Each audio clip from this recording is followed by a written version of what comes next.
Icarus, imprisoned with his father Daedalus by King Minos, escaped wearing wings made of feathers, cloth, and beeswax, but flew too close to the sun and crashed into the sea, drowning. Hi, I'm Fred, and if you built this wool farm, I'm sorry, and if you didn't, good news, don't. I've got a design that actually works, and here it is. Also over there, and over here, and you may recognize this one here. When I signed back into Forever Bedrock, I realized there was an issue with this design. See this escaped little purple piggy? Okay, he's not a piggy, he's a sheepy. Yeah, they push each other around, they kick each other out. For some reason, the double stacker worked better, although there's still plenty of ground lamb around.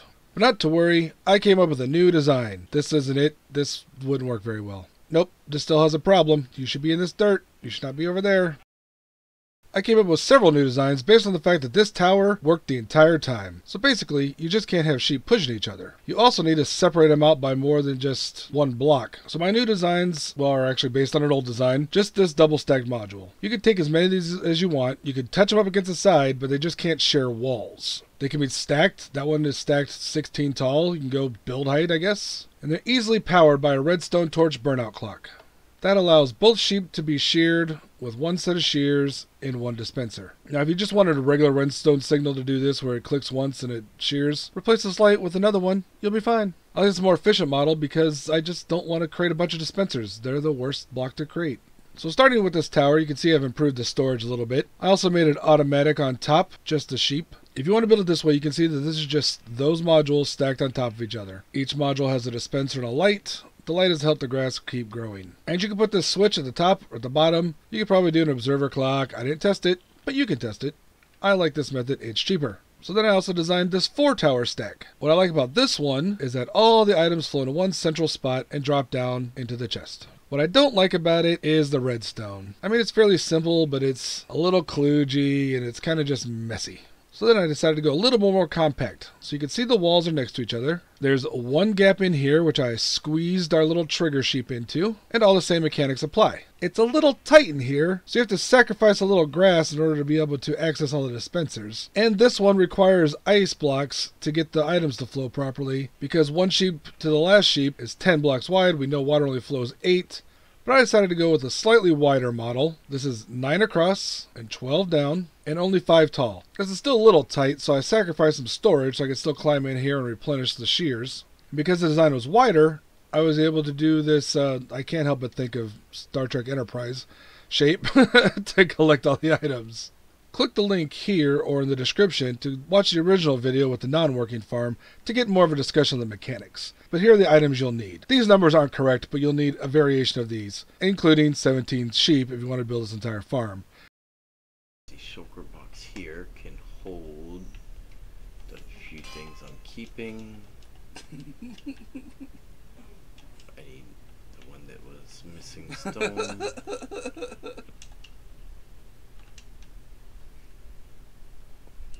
That actually did not do as much damage as you would think it would have.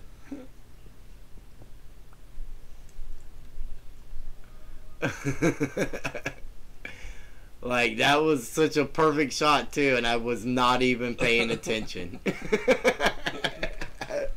That would have been like the most epic kill. Alright, the first thing I need to do is breed up some more sheep. I lost 4 of them during that fiasco. You and you and you and you. Ha! You! Get it? You! And I also need to move this platform up 2 spots because this is set up for one of the farms that doesn't work. Most of you probably won't be building this farm, you know, underneath glass like this and over quite a large drop that's getting larger. But if you are going to build it floating, make sure you've got 2 layers. That's what this is for. The dirt will go on top of that. That way the sheep don't slip under.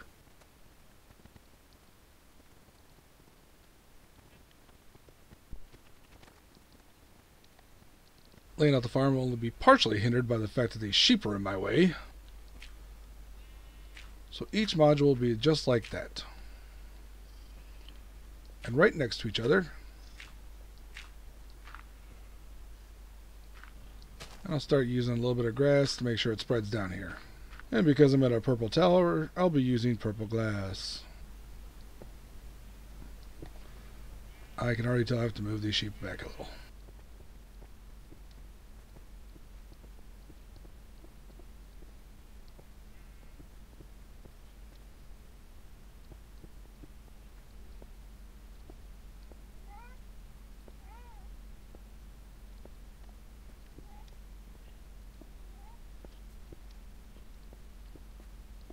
It's a good idea to dye your sheep now. You can do it once they're all trapped in individually, like the first 8. You can dye them, and then the second 8, especially if you want to be in specific spots. I don't really care for this farm, so I'm just putting them wherever. It's time for everyone's favorite game show, Move Those Sheep!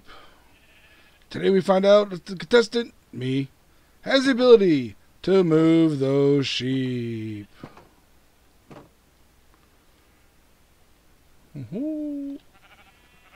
Too many sheep. Too many sheep. Back up. One at a time, please. One at a time. No crowding.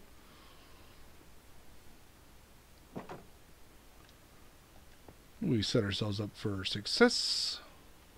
Ah, he's running right towards me.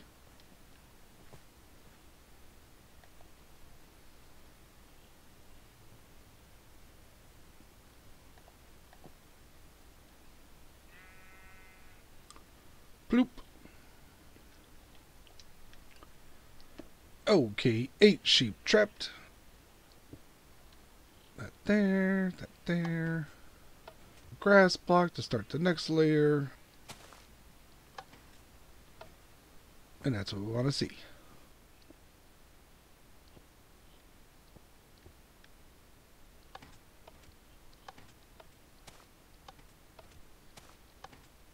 Eight sheep totally trapped. Time to move the next 8 in.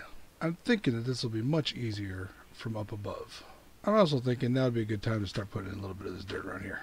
Let's not talk about how difficult it was to get them all up here. But they're all up here. Got the black one trapped separately because he'll be our trigger sheep. And I'm ready to drop them all into the last spots. Oh yeah, this will be much easier.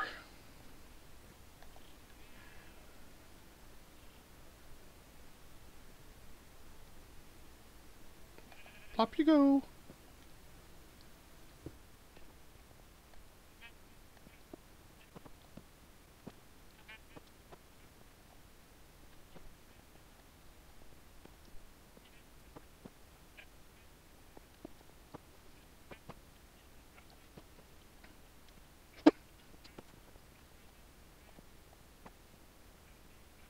Okay, now I can push these top 8 down into their dirt blocks. The hard part's done.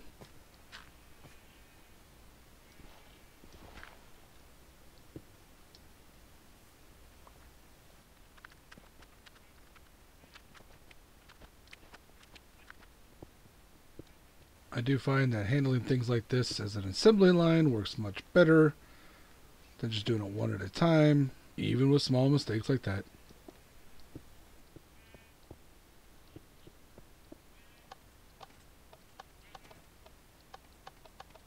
And you get to do fun things like that.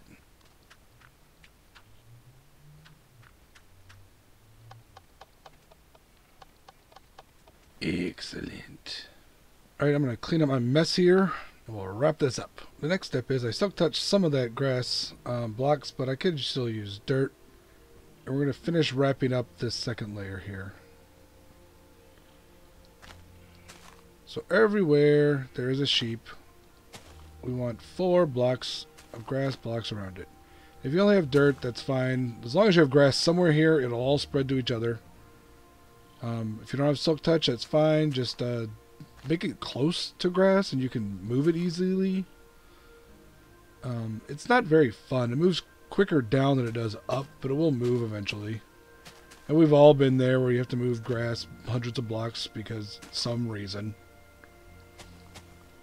I mean, if you're going that far, just, you know, find a villager that'll sell you a silk touch book. The next step is to build a triggering mechanism that uses that sheep to operate the burnout clock that will set off all these dispensers. Now, because my entrance is here, I'm going to put my storage on this end, which means my sheep goes over here. And we build it in line with these 2 hoppers. Dirt there, and I just like to put dirt here because I want to do there, and there, and there. Sorry, old design. And there. We'll put our redstone there, our torch there. That triggers that. And then our sheep will go into there.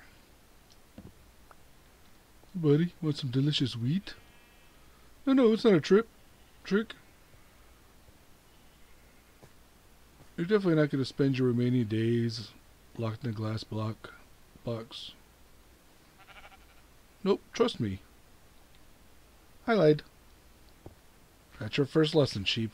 Don't trust humans. We're going to need a glass block there anyway, so I might as well put it there now. And remember, in this one, you do not have to, in fact, you do not want to push them down into the dirt. You just want to push the glass on top.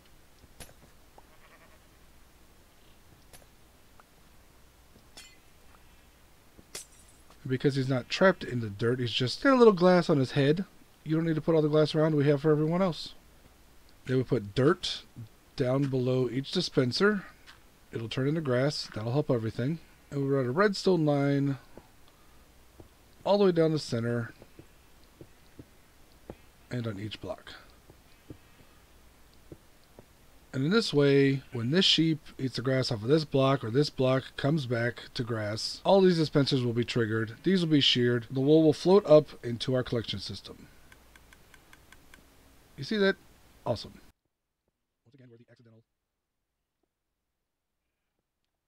Once again, we're the accidental pop culture realm.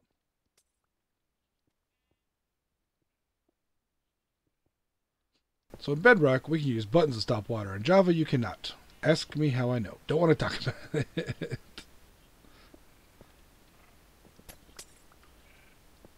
Okay, so from these three, we're going to flow it right over top of this one's head and shoot it off that direction to meet with the other side and flow down there.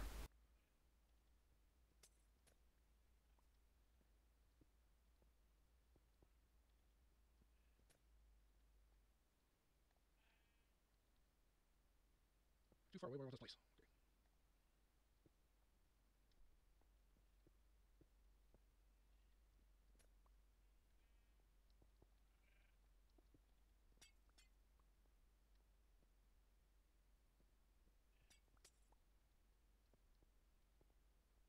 Water, water. Water, water, making sure everything is enclosed. Now here we're going to have it drop down.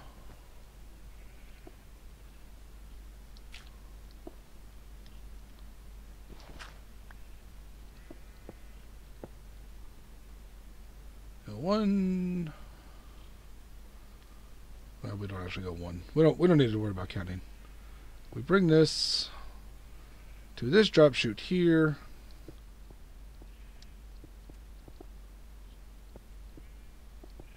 And bring that line down. I'm double checking everything. So this side should be an H where you drop down one in the middle of the H. You can use solid blocks for this. You may want to. As you can tell, it is a little bit difficult to see what you're doing when it's all glass. It would actually be helpful if I used different color glass. Either way, whatever you want to do. Okay, that'll be the waterways, but before I get water, we'll do that, that, and that. Whoops. What I was going to say is crouch, crouch. What I should have said, and crouch to place that last one. The reason we put this button here is because if we don't, this water will push this water back and all this stuff will hang out right about there. So if you don't have all your blocks in and you put water in, the worst thing that's going to happen is you're going to wash away some of your redstone and some of the grass may turn to dirt. So it's not that bad whatsoever. But you know, as usual, try to do it right. You can also use leaves for this water path. Just make sure you don't waterlog them. That would be bad. Ask me how I know. I don't want to talk about it.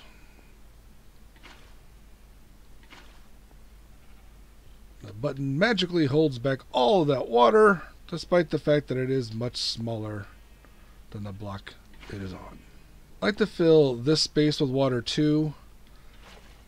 Usually stuff won't get stuck there, but it's possible. So if you just throw an extra bucket there, it makes sure that everything flows through nicely.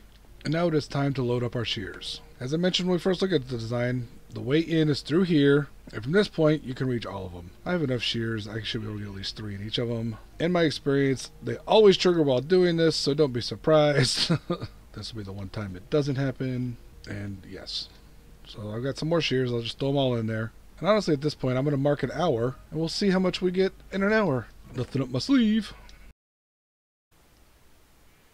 And just in time for our hour to be up, it harvests one more time. I was hoping it would do that.